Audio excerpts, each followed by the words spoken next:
की मुखालिफत में खड़ा हूं और मोहतरमा मैं आपको एक बात यहां पर ऐवान को बताना चाहूंगा कि जब हमने संविधान को बनाया था, जब बन रहा था संविधान, और उस वक्त में इस वक्त में कितनी गिरावट हो गई है ज़हनी तौर पर, अखलाकी तौर पर, तहजीबी तौर पर, दिमागी तौर पर, नफ्सियाती तौर पर। जब संविधान का प्रियम्बल बन रहा था अक्टूबर 17, 1949 को मैडम, तो उस वक्त के.एम. पाठक रुकन थे कॉन्स्टिट्यूंट असेंबली के। उन्होंने कहा था कि प्रियम्बल की शुरुआत भगवान के नाम से होगी या खुदा के नाम से होगी। आपको जानकर हैरत होगी कि राजेंद्र प्रसाद साहब ने जाकर कहा कि नहीं, संविधान की शुरुआत भगवान या खुदा के नाम से नहीं हो सकती। वोटिंग हुई, वोटिंग में के.एम. कामत साहब हार गए। जब संविधान का प्रियम्बल लिखा जा रहा था तो उसको भगवान खुदा के नाम से ही लिखा गया। अब वो ऊंचाई और ये पस्ती देखिए आप कि एक कानून ऐसा बनाने जा रहे हैं जो मजहब की बुनियाद पर बनाया जा रहा है। मुझे शिकवा इस बात का नहीं है, गम इस बात का नहीं है कि आपने मुसलमान को नहीं रखा। मुझे गम इस बात का है, आप मत लीजिए किसी पाकिस्तान से मुसलमान को, अफगानिस्तान से, मुझे उसका कोई मतलब ही नहीं है। मेरे बुजुर्गों ने जिना के पैगाम को ठुकराया। हमने मौलाना अबुल कलाम आजाद के उस जुमले को यकीन किया कि इस्लाम का इस मुल्क से 1000 साल का ताल्लुक और हिंदुइज्म का 4000 साल का ताल्लुक है। मुझे गम इस बात का है कि इस हुकूमत को, जिसने संविधान पर ओथ लिया, आज इस्लाम से, मुसलमानों से इतनी नफरत क्यों? आखिर क्या है? हम इंसान हैं, इस मुल्क के बाइज्जत शहरी हैं। आखिर इस नफरत का, इस डिस्क्रिमिनेशन की वजह क्या है आप में? आप मत लीजिए किसी को। मैडम मैं ये क्यों कह रहा हूं, बता रहा हूं। आप, मैं जानना चाहूंगा होम मिनिस्टर साहब से कि इस बिल को एनआरसी के नजर से देखने की जरूरत है। जो आसाम में एनआरसी हुआ मैडम, वहां पर 19 लाख लोगों के नाम नहीं आए, जिसमें से खुद वहां के मंत्री कहते हैं कि 5,40,000 बंगाली हिंदू है। मैं होम मिनिस्टर जानना चाह रहा हूं कि सेक्शन 5 के तहत, ये जो सेक्शन है ना मैडम, सेक्शन 6A के तहत जितने बंगाली हिंदू हैं उन पर जो मुकदमा चलेगा वो अबेट हो जाएगा। और किस पर मुकदमा चलेगा? फॉरेन सिविल से मुसलमानों पर।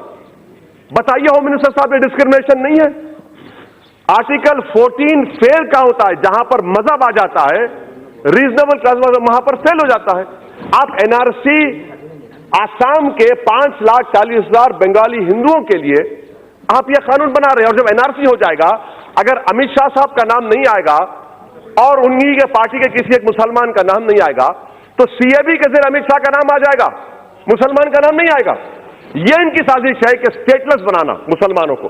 और मैडम मैं इसकी मजम्मत करता हूं। हमारा हाल आप यह करके रख दिया है कि तूफान में, किश्ती में तासुबियत की, फिरका परस्ती के तूफान में बगैर मल्लाह के हमको किश्ती में डालकर छोड़कर साहिल पर बैठकर सब तमाशा देख रहे हैं। मगर याद रखो ये तमाशा देखने वालों, ये कश्ती साहिल को पहुंचेगी और इंशाअल्लाह ताला हम कश्ती जलाकर जमहूरी अंदाज में अपने हक को हासिल करेंगे।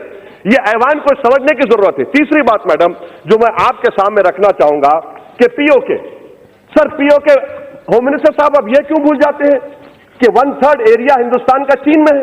आप डर रहे हैं क्योंकि कल अगर दलाई लामा मर जाएंगे, नया दलाई लामा आएगा, तो आप उसके लिए रोक रहे हैं। क्या तिब्बत के लोगों में मुसलमान नहीं है? क्यों नहीं देते आप दलाई लामा? आप इंतजार कर रहे हैं। मैडम यही तो हम पूछ रहे हैं, चीन के बारे में क्यों नहीं रखते आप? क्यों डर रहे चीन से आप? 1/3 एरिया चीन, भारत का चीन में है। और खुद होम मिनिस्टर ने कहा था एक्साइज चीन पर नहीं छोड़ेंगे, आज आप छोड़ दिए। इतना क्यों डरते चीन से आप? चौथी बात मैडम, क्या हमारे होम मिनिस्टर साहब जानते हैं टाइगर सिद्दीकी कौन था? टाइगर सिद्दीकी वो शख्स था जिसको हिंदुस्तान में हमने पनाह दी, मुक्ति वाहिनी बनाई और बांग्लादेश बना। अगर ये लोग सरकार में होते तो टाइगर सिद्दीकी कभी नहीं बनाता मुक्ति वाहिनी को। और पांचवी बात मैडम, अफगानिस्तान की बात कर रहे हैं। यकीनन आप जानते हैं तालिबान आएगा।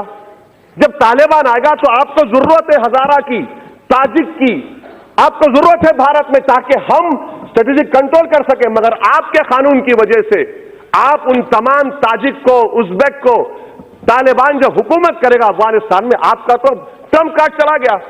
ये आपकी सोच है, ये आपका विजन है। मुझे उम्मीद नहीं थी कि इतना बड़ा ब्लंडर स्ट्रेटेजिक सिक्योरिटी के एंगल से आप लोग करेंगे।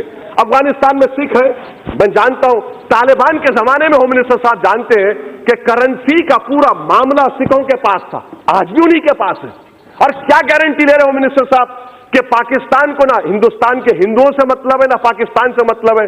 वो घुसाएगा यहाँ पर, आप कैसे रोकेंगे? और क्या आप बताएंगे मैडम कि कितने लोग हैं जिनको आप सिटीजनशिप देने जा रहे हैं? नंबर बताइए, स्टेट वाइज बताइए, कहो कह रहे हैं मैडम। और एक बात, ये कानून जो बनाया जा रहा है इसलिए बनाया जा रहा है कि दोबारा पार्टीशन हो। ये कानून तो हिटलर के उस कानून से ही बदतर है, उस कानून से ही बदतर है। कहां लाकर छोड़ दिए भारत को आप? अगर आपने संविधान पर किया था, हम मुसलमानों का गुनाह क्या है कि मुसलमान है? मुझे पाकिस्तान से मत लीजिए, अफगानिस्तान से मत लीजिए, मगर इस्लाम के ताल्लुक से, मुसलमानों के ताल्लुक से इस ऐवान को सोचना पड़ेगा। आप जो मैसेज दे रहे हैं, आपकी वजह से पॉलिटिकल मार्जिनेशन हो गया मुसलमानों का। आप तो उनको दबा रहे हैं, उनके सीने पर पैर रखकर आप कह रहे हैं कि अब तू इस मुल्क का बाइज़ शहरी नहीं बल्कि तो स्टेटलेस बनाया जाएगा। इसीलिए मैं कह रहा हूं मैडम कि ये एक पार्टीशन होने जा रहा है। मैडम, मैं आपको कहना चाह रहा हूं, अंग्रेजी में कहावत है कि those who do not learn from history are condemned to be repeated. Sri Lanka के 10 लाख तमिलियंस मद्रास में, तमिलनाडु में हिंदू नहीं है क्या? खत्म करो, नेपाल में मधेसी नहीं, हिंदू नहीं है, बताइए। अच्छा मैडम, ये हम मिनिस्टर साहब बता दीजिए कि म्यांमार में काचिन, अरहकान, अरे चंद साल तक ऑल इंडिया रेडियो पर काचिन का रेडियो सर्विस चलता था। ये चिन लोग क्रिश्चियन है म्यांमार के, आप इंतजार कर रहे हैं? क्या इंतजार कर रहे हैं? कौन सा स्ट्रेटेजी आपकी? हर एतबार से फेलियर साबित होगा मैडम। इसीलिए मैं इस बिल की मुखालिफत करता हूं। यह हिंदुस्तान के संविधान के खिलाफ है और ये उन लोगों की तौहीन है जिन्होंने इस मुल्क को आजाद करवाया था। सन 57 की जंग आजादी हो या 1910 में महात्मा गांधी कैसे महात्मा बने मालूम मैडम? उन्होंने साउथ अफ्रीका के नेशनल रजिस्टर कार्ड को फाड़ दिया था, जला दिया था। इसीलिए जब महात्मा ने फाड़ा, मैं इस बिल को फाड़ता हूं। यह हिंदुस्तान को तोड़ने की कोशिश कर रहा है।